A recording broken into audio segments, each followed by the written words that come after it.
Bugünkü From Ashes to Blossoms 8 Years After Hiroshima namlıq bu görgezmeye geldim.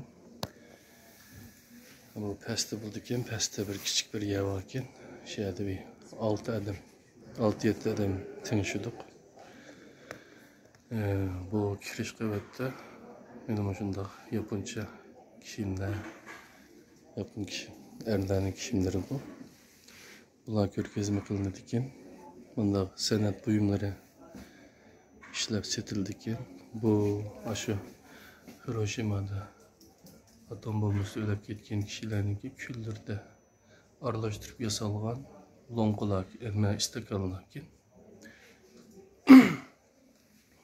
bunda nesini satılırken bu İzem Foundation, İzem Vakfı'ken şundan neslerini setip ondan keyin şu vakfni mağdurdikken bu okşaş neslerini satılırken bir yerde şu özünü işlegen Mr. David efendim özü bir yerde işleydikken yine özü sanat buyum, sanat resim sizidikken, sanat bilen şu olundikken bularım şu asara atiqada sanat buyumları satıldıgan kıymet bağlap tamdaki Japonca resimlerini David efendim sizidikken yine Fujisan yine işte Japonca resimlerini sizip hayatı şu resim bilen, sanat bilen ötken adam iken David. Bununki anısı Japonca. Çoğu anısı öz vaxtıda şu atom bombasınınki tesir uçurgan atom bombasınınki tesir uçurgan kişilerdinki bugün ait yaxşı görgezme oldu. David efendim Michel'de resimlerini sizip olanın şundaq muş atölyede işlep bundan keyin satıdikken hayatı şu Japon sanatlarını rivajlandırış bilen ötken kişiken yaxşı tanıştık. Ben onun şu sen bilemse Uygur ne desem Uygur'unu bilmeydikken Uygurlarının vatini Xitaylar tarafından 48 qitim atom bombası bilen atom bombası sınav kılıngan desem hiç ben tanışıp bakmagan dedi. Şu atom bombası 48 qitim etildi bizning taklimakanda. Sizlerinin takdirinler bilen, yapılanın takdiri bilen bizning takdirimiz okşaş dedim.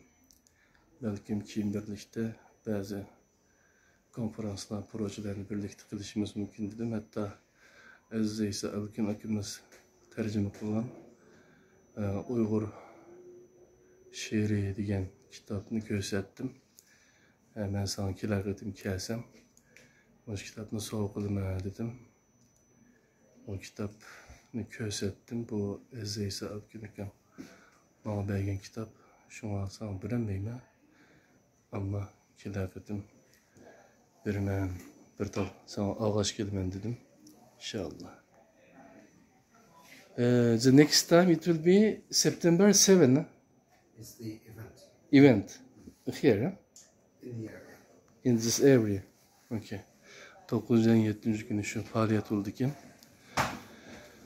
o faaliyetke bir yekilimiz halgıllar bilen. Okay, Mr. David, thank you very much. I will be in September 7. Okay. Thank you very much. Dükkan. Japonca buyumlarını satılırken mi?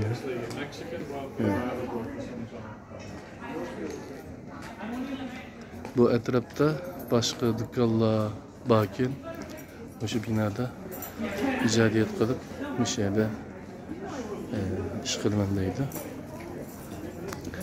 Bu Angel degan bekatdan Bir 10 minut, yok 10 minut ketmeydikin. 4-5 minut mansak kildiga yekin. Yani www.japanesegallery.co.uk 23. numaralık ye. Ayanda bir Xitay'nınki birimiz var şeydi. O şu bina. O şeyden bir şey turup, bir şey icadiyet kılıp kıldık. Mağazalarımız karındaşlar, bugünkü uçurumuz bir şey geçip olsun, meyine tepsili, toxtulumen. Hoş, Allah'a emanet.